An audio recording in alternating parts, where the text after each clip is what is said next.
Selamat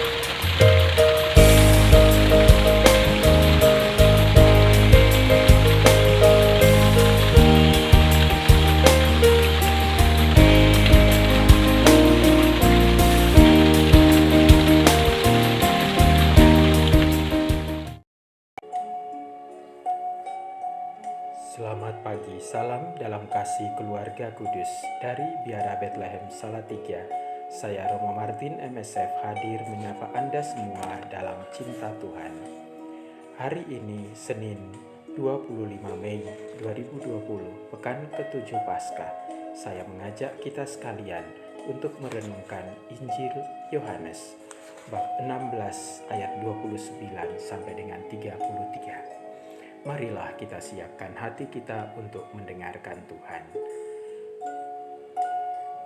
Dalam nama Bapa dan Putra dan Roh Kudus, amin. Ya Tuhan, utuslah Roh Kudus-Mu kepada kami, supaya menolong kami untuk dapat mendengarkan sabda-Mu dengan baik, merenungkannya dalam hati kami dan melaksanakannya dalam hidup kami. Demi Kristus Tuhan dan pengantara kami. Amin. Inilah Injil Yesus Kristus menurut Yohanes bab 16 ayat 29 sampai dengan 33. Dalam amanat perpisahannya Yesus berkata bahwa ia akan tiba saatnya bahwa ia tidak lagi berbicara dengan memakai kiasan.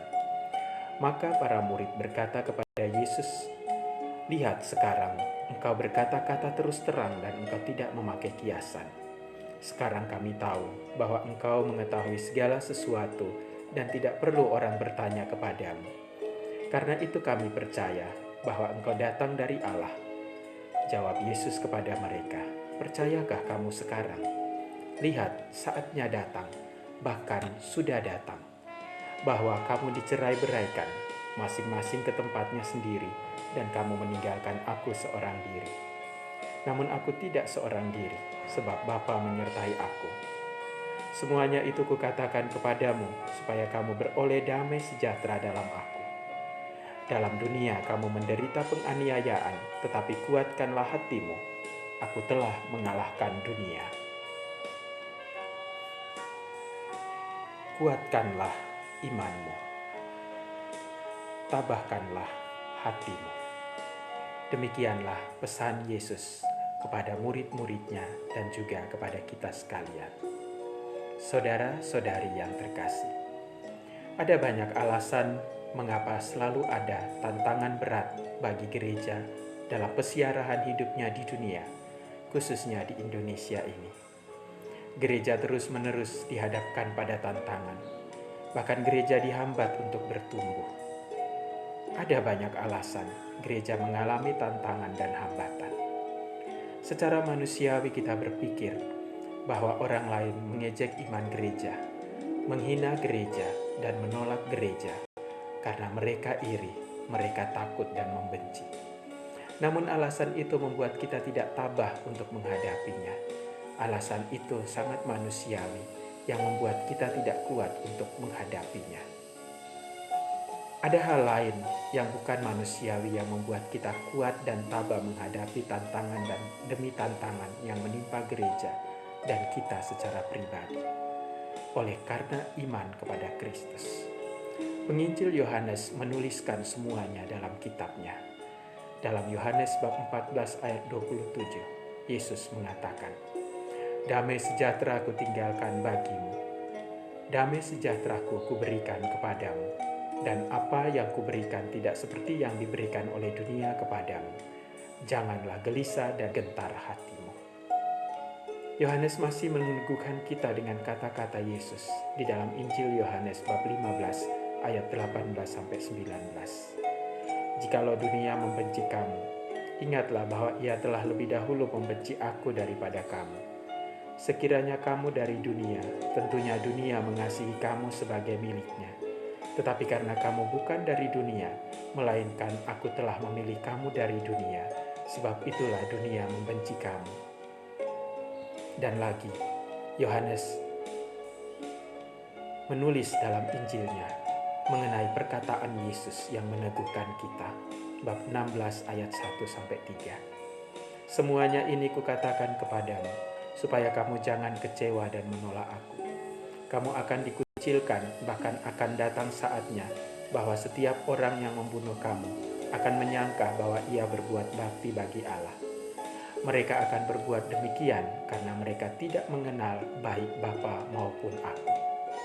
Dan di dalam Yohanes bab 16 ayat 20, Yesus berkata, Aku berkata kepadamu, sesungguhnya kamu akan menangis dan meratap, tetapi dunia akan bergembira.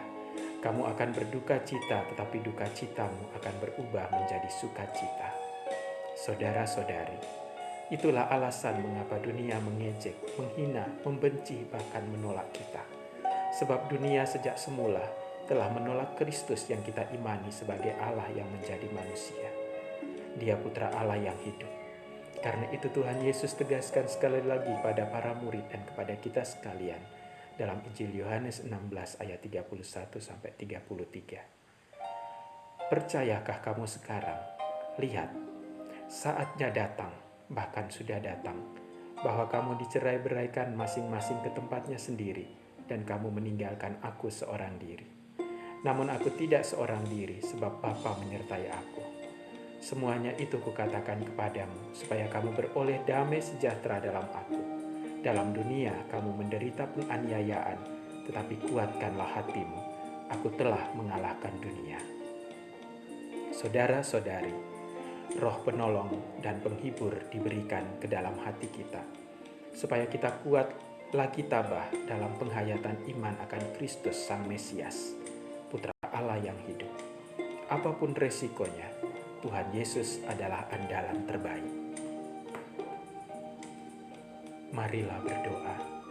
Tuhan Yesus Kristus, Sang Mesias, Putra Allah yang hidup. Utuslah Roh Kudus-Mu kepada kami, supaya kami berdiri teguh dalam iman kepadamu sebagai Allah yang hidup, yang menyelamatkan kami dan menebus dosa-dosa kami. Sekalipun ada begitu banyak tantangan dan hambatan yang dihadapkan kepada kami, semoga kami berdiri teguh karena kami percaya Engkau ada bersama kami sampai akhir zaman. Terpujilah Engkau bersama Bapa dan Roh Kudus sepanjang segala masa. Amin. Tuhan sertamu dan sertamu juga. Semoga Tuhan memberkati kita sekalian, keluarga dan komunitas, serta apapun yang baik yang akan kita lakukan sepanjang hari ini, dalam nama Bapa dan Putra dan Roh Kudus. Amin. Salam Senin, senantiasa indah.